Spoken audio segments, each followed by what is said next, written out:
best is coming.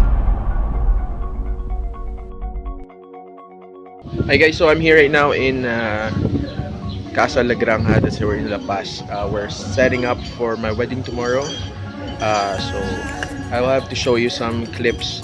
I really would like to thank some wonderful people na tumulong sa akin, lalo na ngayon dito with the backdrop and stuff, and people behind, lalo na yung mga sponsors. Maraming salamat. Anyway guys, yun lang. I'm really excited kasi bukas na. So that's the place there. It's a wonderful place, and let's see what's gonna happen from now till tomorrow. I'll be vlogging mga konting things lang as long as I can, para at least ma-involve naman kayo, mga followers ko with my vlog. So maraming salamat. This is Ryan, as I always say. Kasal na ako bukas. The best is coming.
Come on.